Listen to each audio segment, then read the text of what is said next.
여러분 안녕하십니까? 광주 MBC 뉴스투데이 시작합니다. 먼저 오늘의 주요 뉴스입니다.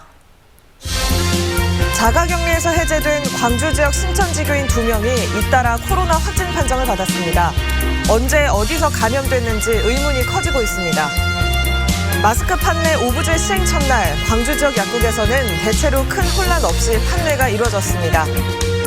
코로나 확산 여파로 무안국제공항 개항 이후 처음으로 국제선과 국내선이 모두 끊기는 사태가 벌어졌습니다.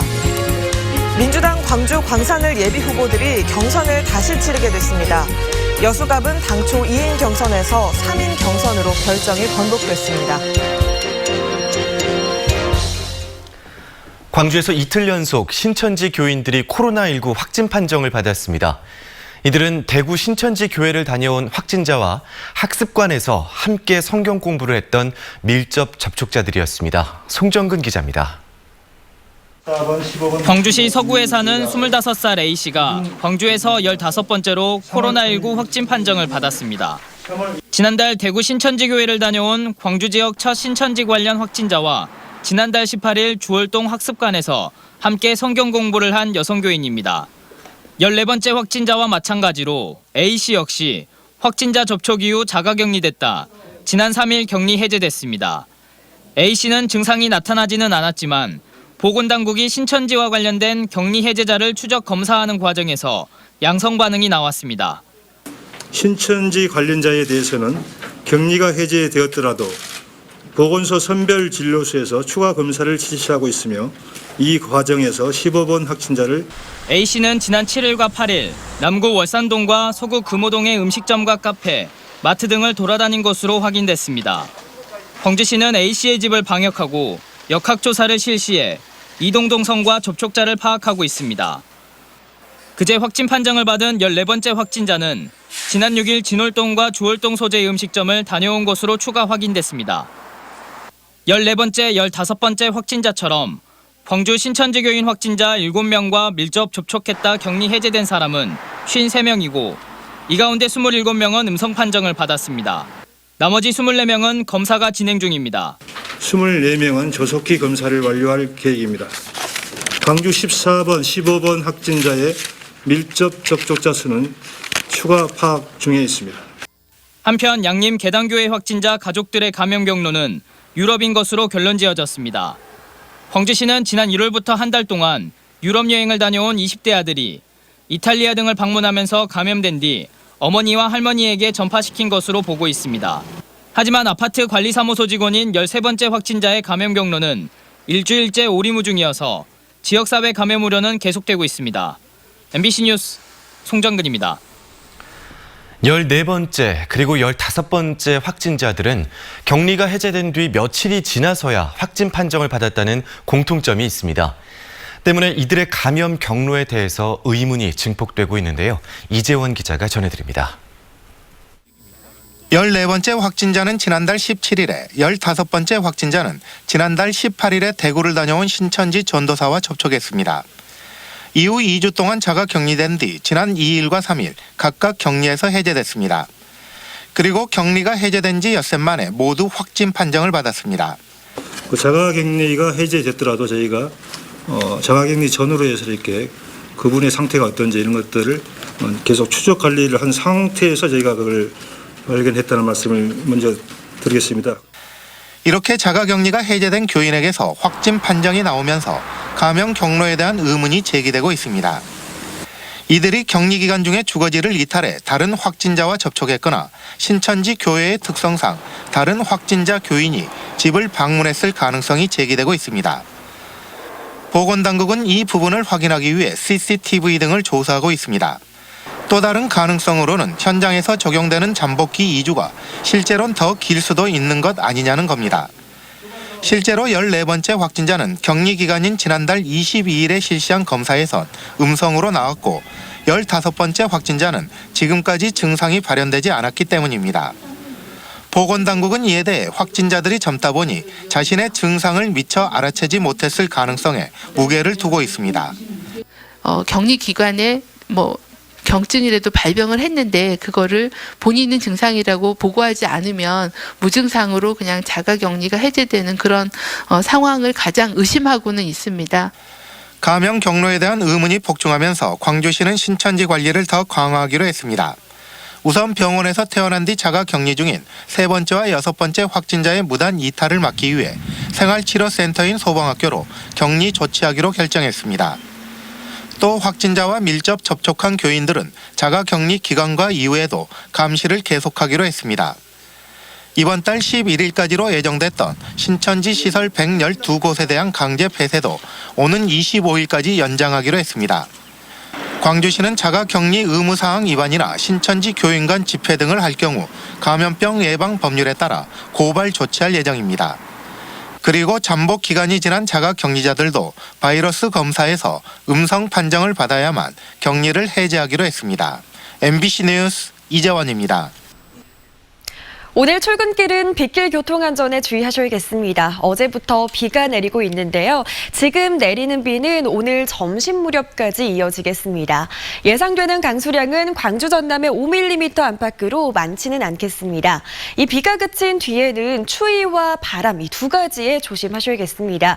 먼저 비가 그친 뒤 북서쪽에서 찬 공기가 남하하겠는데요. 따라서 오늘 아침 기온은 어제보다 2, 3도가량 높게 시작했지만 한낮 기온 9도 안팎에 그치면서 어제보다 5도가량 낮은 기온을 보이겠고요. 내일 아침 기온은 2도 안팎까지 곤두박질하겠습니다. 이 체감상으로는 0도 안팎의 기온을 보일 것으로 보이니까요. 추위에 대비 잘하셔야겠습니다.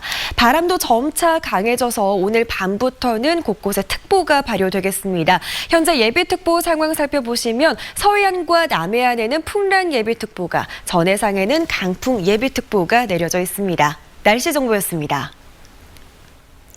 출생연도 끝자리가 1과 6인 분들 어제 약국에서 마스크 구매하셨는지요? 어제부터 약국에서 마스크 판매 오부제가 시작이 됐는데요. 지난주만 하더라도 길게 줄을 서서 몇 시간 동안 기다려야 했는데 어제는 혼란이 크게 줄었습니다. 우종훈 기자가 취재했습니다. 공적 마스크 판매 오부제가 시행된 첫날, 마스크를 사려는 사람들이 약국을 찾았습니다. 애기가 몇 년생인가요? 맨 밑에. 16년생? 예. 잠깐 받으시고요. 오부제가 시행되기 전인 지난주 금요일, 같은 시각 같은 약국의 상황과 비교해보니 확연히 차이가 납니다. 불과 사흘밖에 차이가 나지 않지만 혼란은 크게 줄어든 모습입니다. 얼마 전까지는 마스크 구하려고 인터넷 같은 데도 해보고 했는데 거의 구하기가 힘들었어요. 그런데 이렇게 줄도 별로 안 기다리고. 출생연도 끝자리가 일치하면 이처럼 약국에서 마스크 2매를 구매할 수 있습니다. 길게 줄을 서야 하는 시민들 불편이 줄어든 것과 함께 약사들의 평가도 긍정적입니다. 약국 내 감염과 혼잡 우려를 덜 수 있게 됐다는 겁니다. 예, 저희 입장에서도 아무래도 줄을 덜 서기 때문에 좀 부담감도 덜하죠. 손님들도 아무래도 이제 줄을 안 서기 때문에 좀 편안하게. 혼란이 없지는 않았습니다. 오부제 판매 사실을 모르고 나왔다 헛걸음을 하거나 제가 잘 판단을 못했지. 날짜를 정확히 계산해야 되는데 무조건 홀수는 오늘 준 줄 알고. 일부 약국에서는 판매 오부제에도 불구하고 여전히 긴 줄을 서야 했습니다. 우리 코로나 걸리려고 하는 거잖아요. 근데 이렇게 좁은 공간에 몰려가지고 계시면 이게 다 전염되는 거예요. 광주와 전남 1,400여 개 약국에 배부된 공적 마스크는 대부분 팔린 가운데 앞으로도 매일 약국당 250매의 마스크가 공급될 예정입니다. 마스크 대란과 더불어 시민들의 불안감도 잠재울 수 있을지 주목됩니다. MBC 뉴스 우종훈입니다. 참교육 학부모회 광주 지부는 학원 보내지 않기에 동참해달라고 학부모들에게 호소했습니다. 참교육 학부모회는 교문을 여는 주문은 모두가 동시에 멈추는 거라고 호소하면서 학원에도 휴원하거나 온라인 강의로 전환해달라고 요구했습니다.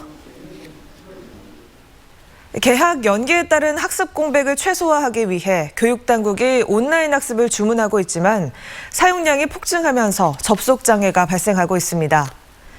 광주시 교육청은 일선학교에 공문을 보내 EBS 온라인 클래스나 e학습터를 통한 교과별 학습을 지도하도록 했지만 사용량이 폭주하면서 수업은 물론 강의 개설도 안 되고 있습니다. 시교육청은 서버의 용량보다는 운영상의 문제로 알고 있다며 교육부와 협의해 개선 방안을 마련하겠다고 밝혔습니다. 광주 학교 비정규직 연대회의가 개학 연기에 따른 학교 비정규직의 복무차별을 중단하라고 광주시 교육청에 촉구했습니다. 연대회의는 학교급식 조리원 등 방학 중 비근무자들의 경우 개학 연기에 따라 급여를 받지 못해 생계를 위협받고 있고 돌봄 전담사 등은 안전대책 없이 출근을 강요당하고 있다고 주장하며 시교육청에 차별 중단을 요구했습니다. 광주 전남 대부분 지역에서 민주당 공천 작업이 마무리되고 있습니다. 하지만 낙마한 예비 후보들이 재심 신청을 잇따라 제기하고 있는 가운데 광주 광산 을은 재경선, 여수 갑은 3인 경선으로 결론이 번복됐습니다. 이계상 기자입니다. 박시종 민영대 예비 후보가 박빙의 승부를 벌인 끝에 박 후보의 승리로 끝이 난 광주 광산을 경선. 민주당 재심위원회가 민 후보의 재심 신청을 받아들인 데 이어 최고위원회가 재경선하기로 결론 내렸습니다. 박시종 후보 측이 권리당원 명부를 불법 조회한 김성진 후보와 손잡고 불공정 경선에 임했다고 판단한 것입니다. 재경선 방식은 이미 노출된 1,500여 명을 제외한 권리당원과 일반 시민 여론조사로 진행됩니다.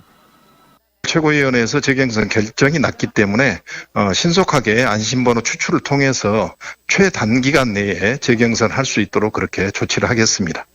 여수 갑 선거구의 경우 주철현 예비 후보가 경선에서 컷오프된 이후 재심 신청을 접수했고 민주당 최고위는 당초 2인 경선 결정을 깨고 주 후보를 포함해 강화수, 김유화 예비 후보 등 3인이 경선을 치를 수 있도록 길을 열어줬습니다. 광주 광산갑 역시 경선이 끝난 뒤에 낙마한 이용빈 예비 후보가 이석형 후보를 불법 선거운동 혐의로 검찰에 고발하고 재심을 신청했습니다. 선거관리위원회도 관련 혐의에 대해서 고발 여부를 검토 중이어서 민주당 중앙당도 재심 여부를 유보한 것으로 알려졌습니다. 광주 동남갑과 북구 을의 경우 낙천 후보의 재심 신청이 이어져 기각 결정이 내려지긴 했지만 광주 전남 상당수 선거구에서 같은 당 후보 사이에 고소 고발이 불거지면서 민주당의 선거 전략인 원팀 구성이 위기를 맞고 있습니다. MBC 뉴스 이계상입니다. 민주당 광주 동남갑 경선에 출마했던 최영호 예비 후보가 경선 과정에서 제기된 신천지 음해에 대해 법적 책임을 묻겠다고 밝혔습니다. 최영호 예비 후보는 광주시 의회에서 기자회견을 열고 자신은 독실한 천주교 신자인데도 불구하고 신천지의 아들이라고 비방한 정치 세력에 대해 검찰 고발 등 법적 조치를 했다고 강조했습니다. 최 후보는 동남갑 경선 결과에 대해 재심을 신청했지만 받아들여지지 않은 만큼 패배를 인정하고 남구 발전을 위해 힘을 보태겠다고 말했습니다. 코로나19 의심 환자 정보 등이 담긴 공문을 유출한 공무원들이 잇따라 경찰에 입건됐습니다. 전남지방경찰청은 코로나19 의심 환자 발생 동향 보고서를 외부로 유출한 혐의로 신안군청 공무원 55살 A씨를 입건하고 신천지 관련 허위 정보를 퍼뜨린 주민의 개인정보를 유포한 혐의로 해남군청 공무원 B씨를 불구속 입건했습니다. 전남지방경찰청은 코로나19 관련 개인정보 등을 유출하거나 허위 정보를 유포한 7명을 적발했으며 현재 13건을 수사하고 있습니다.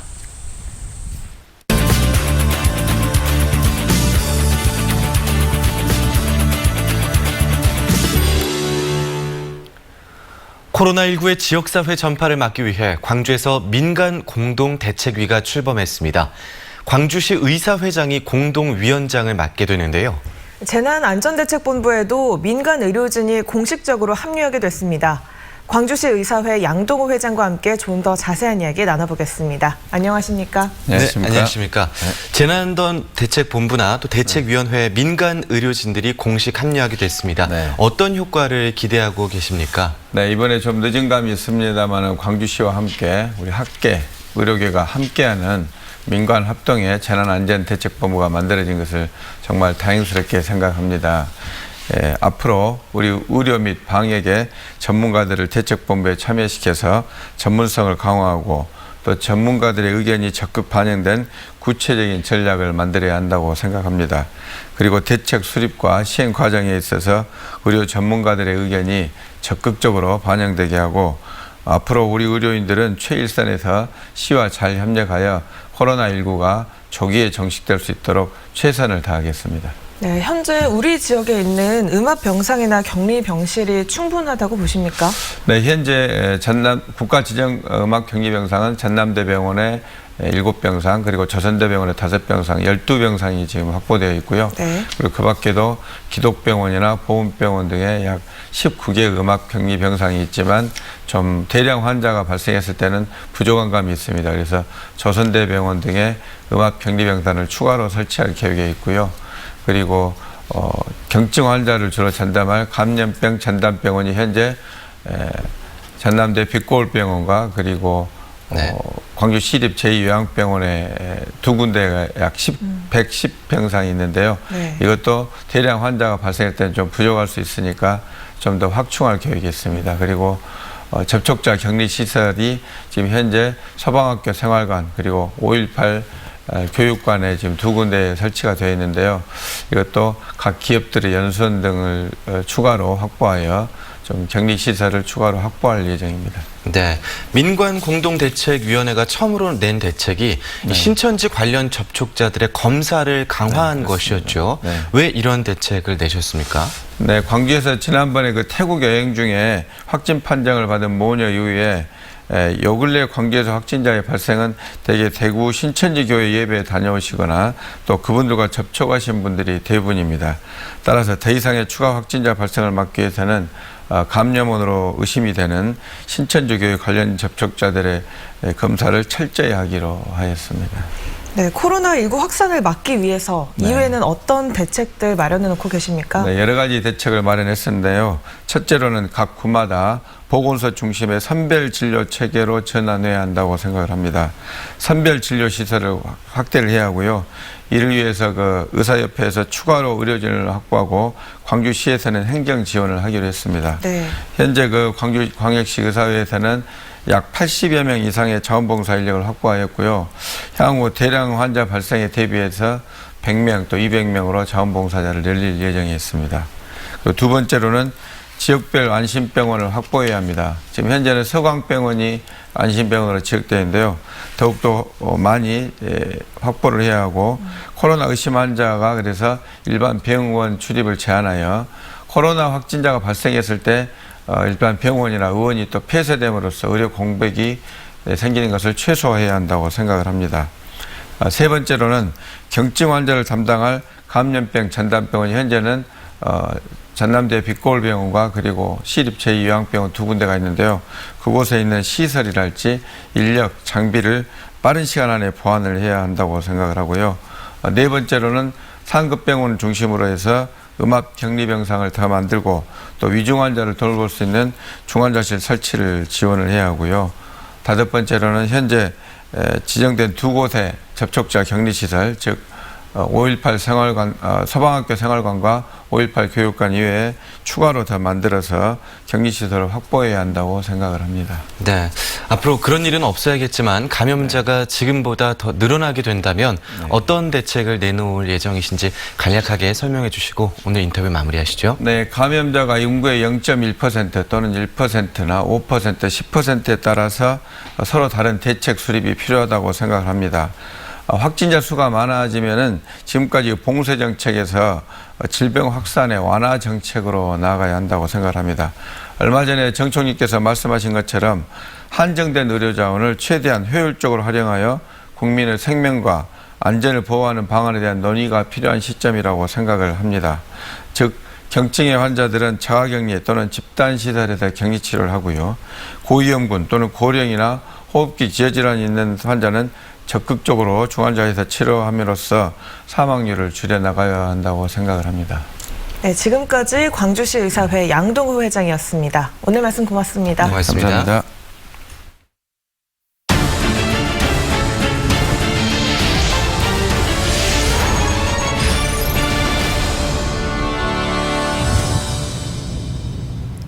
코로나19로 모든 이들이 어려움을 겪고 있는 이때 서로 돕자는 기부 행렬이 잇따르고 있습니다. 나보다 당신을 먼저 생각하는 따뜻한 이웃들을 남궁욱 기자가 만나봤습니다. 지난주 코로나19 확진 판정을 받은 일가족 3명이 사는 광주의 한 아파트입니다. 엘리베이터에 주민 여러분 안녕하세요라는 안내문이 붙었고 집집마다 문 앞에는 물과 라면 등 생필품이 놓여졌습니다. 이 아파트 주민들은 비록 확진자들과 접촉하지는 않았지만 불안한 마음에 자가격리를 하고 있는 상태. 그런 주민들을 보다 못한 동네 마트 사장이 상품들을 내놓은 것입니다. 격리되신 분들, 그분들은 안에서 못 나오시잖아요. 그래서 얼마나 답답하시겠어요. 그래서 그러면 그분들 나와서 뭐 필요한 것도 못 사시고 이렇게 우리가 조금이라도 보태드리자. 마트 사장의 기부 소식을 접한 아파트 관리업체와 분여회 등도 기부에 동참하면서 생필품 지원 규모는 더 늘었습니다. 초조한 마음으로 자가격리를 하다 뜻밖의 선물을 받은 주민들은 감동했습니다. 물, 과자, 애들 음료수, 그리고 라면 이런 것들을 주셔가지고 이제 저희는 이제 어떻게 보답을 해야 될까 그런 생각도 갖고 있고요. 아직 이런 세상이 너무 따뜻하다라는 생각을 너무 많이 하고 있고요. 감동한 주민들은 엘리베이터에 붙은 안내문에 산타가 다녀간 줄 알았다는 등의 감사 인사를 정성스레 썼습니다. 코로나로 어려움을 겪는 이웃들을 위한 익명의 기부도 잇따르고 있습니다. 달빛 동맹 차원에서 대구 지역을 돕자는 움직임과는 별도로 우리 지역의 힘든 이들도 서로 돕자는 겁니다. 광산구 수안동 행정복지센터에는 익명의 독지가가 쌀 20포대를 보내왔고 우산동 센터에는 역시 익명의 한 남성이 현금과 마스크를 공무원에게 주고 가기도 했습니다. 본인이 쓰시려는 거를 나눠줬다라고 생각을 해요. 수량이 많지도 않았기 때문에. 그래서 그 마음씨가 감사하게 생각합니다. 매일같이 발생하는 확진자로 몸과 마음이 지쳐가는 요즘이지만 나보다 당신을 먼저 생각하는 이웃들의 따뜻한 손길 역시 잇따르고 있습니다. MBC 뉴스 남구욱입니다. 무안과 제주 간 아시아나항공 정기 노선이 휴항에 들어가면서 무안국제공항이 개항 이후 처음으로 국제선과 국내선 모든 노선이 중단되는 사태를 맞았습니다. 전라남도는 아시아나항공이 코로나19 확산에 따른 탑승객 급감을 이유로 오는 28일까지 무안 제주 노선을 임시 휴항한다고 밝혔습니다. 전라남도 관계자는 하절기 스케줄이 시작하는 오는 29일 이후 제주 노선과 국제 노선 재개가 결정될 예정인데 이때까지 코로나 진정 여부가 변수라고 말했습니다. 전남농협과 전라남도가 코로나19로 어려움을 겪는 친환경 학교급식 공급 농가 지원에 나섰습니다.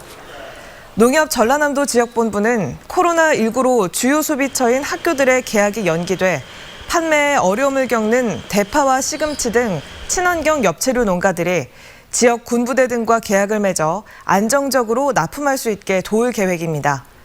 또 전라남도는 친환경 농산물을 온라인 남도 장터에 입점시켜 특별 판촉 행사를 벌일 예정입니다.